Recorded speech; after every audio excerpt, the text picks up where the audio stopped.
Hello everyone, namaste. నేను Leela. Welcome to lifestyle ideas. New year అనగానే మనకు గుర్తొచ్చేది రెజల్యూషన్స్ లేదా చేంజెస్, ఇంకా విష్ లిస్ట్స్, ఇంప్రూవ్మెంట్స్. మనం ఒక మంచి పని స్టార్ట్ చేయాలి అనుకుంటే అన్ని రోజులు మంచి రోజులే అయినప్పటికీ మనం తీసుకునే డెసిషన్ ఇంకా స్ట్రాంగ్గా ఉండడం కోసం ఒక పర్టికులర్ డేని సెలెక్ట్ చేసుకుంటాం. న్యూ ఇయర్ అంటే actually many of us wants to start good habits, change old habits, achieve goals, self love, early wake up, weight loss, goal setting, taking care of health, reduce junk food, start exercises, limiting phone usage, financially సేవీగా ఉండాలని, always postponing చేసే things ఏమైనా change చేసుకోవాలని చాలా పెద్ద list పెట్టుకుంటాం. ఇలా ఎక్కువ విషయాలని ఒకేసారి సెట్ చేసుకోవడం వల్ల మనకి అవి ఫాలో అవడం కొంచెం కష్టం అవుతుంది. మనకి ప్రాక్టికల్గా పాసిబుల్ అయ్యేవి, ఫ్యూచర్లో మనకి యూజ్ అయ్యేవి. ఒక్క మాటలో చెప్పాలంటే కరెంట్ మీ ఏంటి, ఫ్యూచర్ మీ ఎలా ఉండాలి అనేది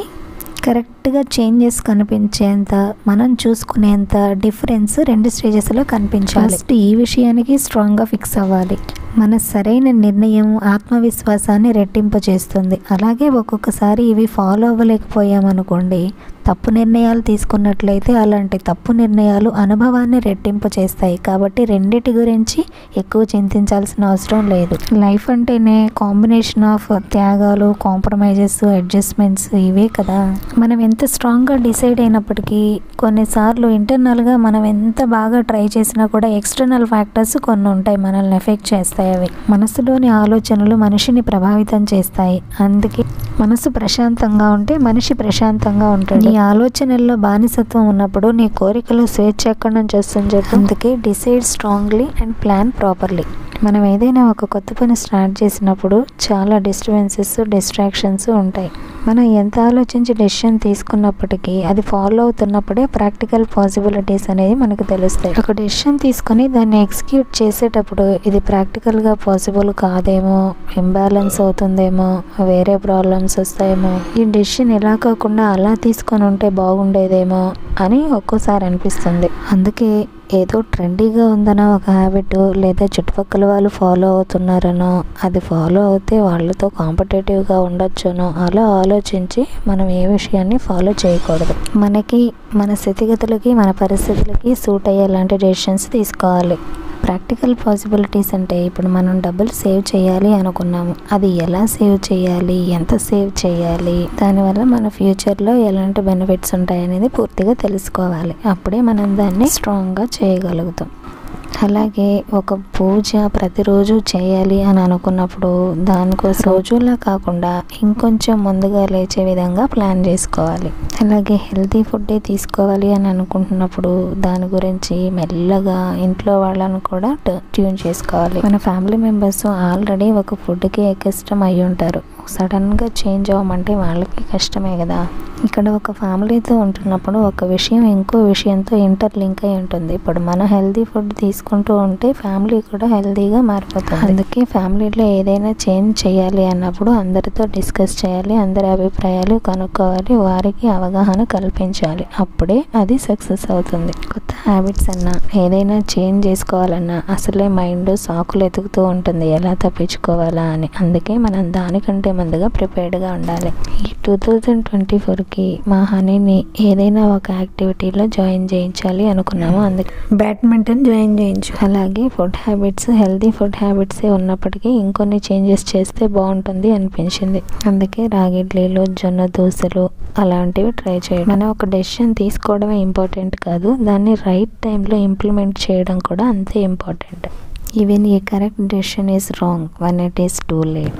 దీనికోసం నా ఓన్ ఎక్స్పీరియన్స్ ఒకటి షేర్ చేస్తున్నాను. 3 years క్రితం నేను యూట్యూబ్ వీడియో స్టార్ట్ చేయాలి అని అనుకున్నప్పుడు ఎవ్రీడే ఒక వీడియో పెట్టాలి అనుకున్నాను. అయితే అప్పుడు పిల్లలు చాలా చిన్నవాళ్ళు. మా పెద్ద పాప ఒక్కటే స్కూల్కి వెళ్ళేది, మా చిన్న పాప ఇంట్లోనే నాతో పాటు ఉండేది. నా వరకు నేను చాలా గోల్ ఓరియంటెడ్గా ఉండేదాన్ని. ఈవెన్ అప్పుడు మేమందరము కోవిడ్తో ఎఫెక్ట్ అయినప్పటికీ అలాంటి సిట్యుయేషన్లో కూడా వీడియో చేయాలనుకున్నాను. అలా చేయాలనుకోవడం మంచిదే, కానీ మన ఇష్టం వచ్చినట్టు మన లైఫ్ లీడ్ చేసే హక్కు మనకి ఎలా ఉందో, మన ఇష్టాల వల్ల అవతల వాళ్ళని బాధ పెట్టకుండా ఉండాల్సిన రెస్పాన్సిబిలిటీస్, బాధ్యత కూడా మనదే కదా. నేను ఎంత ట్రై చేసినా అప్పుడు నాకు రోజు ఒక వీడియో పెట్టడం అనేది పాసిబుల్ అవ్వలేదు. అనుకున్నది చేయలేకపోతున్నామే అనే స్ట్రెస్. మా చిన్న పాపను కూడా ఏదైనా స్కూల్లో జాయిన్ చేస్తే అప్పుడు నాకు టైం ఉంటుంది, నేను చేయొచ్చు, ఇప్పుడు తన వల్లే చేయలేకపోతున్నాను అనుకున్నాను. అది పూర్తిగా ఇంప్రాక్టికల్ అండ్ ఇంబ్యాలెన్స్. ఈ 2 years నుంచి ఆలోచిస్తే నాకు అర్థమైంది, ఏది డిస్టర్బ్ అవ్వకుండా బ్యాలెన్స్డ్గా మన పనులు మనం చేసుకోవాలి, అప్పుడే మనం సక్సెస్ అయినట్టు.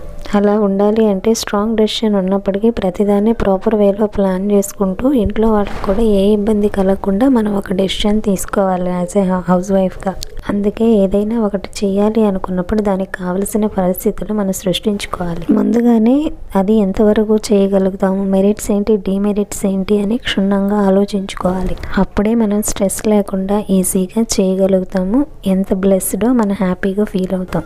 అలా అన్నీ బ్యాలెన్స్ చేసుకున్నప్పుడే మనం లైఫ్ని పూర్తిగా ఎంజాయ్ చేయగలుగుతాం. అందుకే లాస్ట్ 2-3 years నుంచి ఆ డిజైర్ ఫుల్ఫిల్ అవ్వలేదు కాబట్టి నేనే రిగ్రెట్ అవ్వట్లేదు. ఈ ఇయర్ దాన్ని చేంజ్ చేసుకున్నాను. వారానికి 2 వీడియోలే మంచి కంటెంట్ ఉన్నాయి, చేద్దాంలే, ఫస్ట్ ఫ్యామిలీ కదా అని డిసైడ్ అయ్యాను.